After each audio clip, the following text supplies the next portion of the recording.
Now let's implement the concept of inheritance in interface.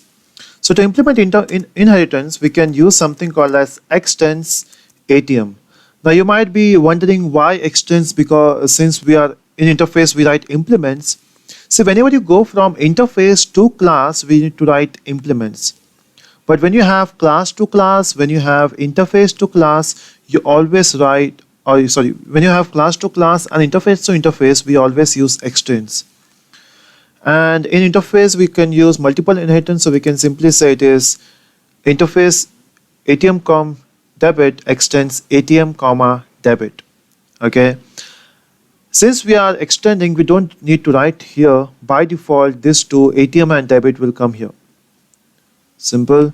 And even if I run this code, there should not be any problem. So we'll say run as Java application.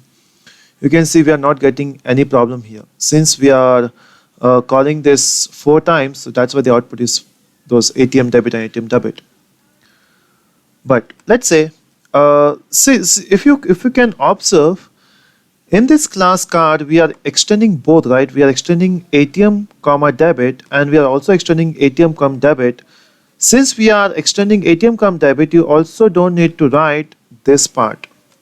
It's because that part already covered by your ATM comma debit.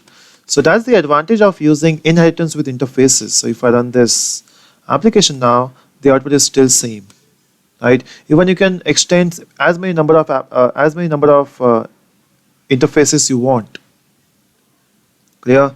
So this is how you need to use inheritance in interface. Now in the next tutorial, we'll talk about the types of interfaces. So basically, interfaces are of three types. Normal interface, then we have SAM interface, and then we have marker interface. Now what exactly all this means, that we'll see in the next part.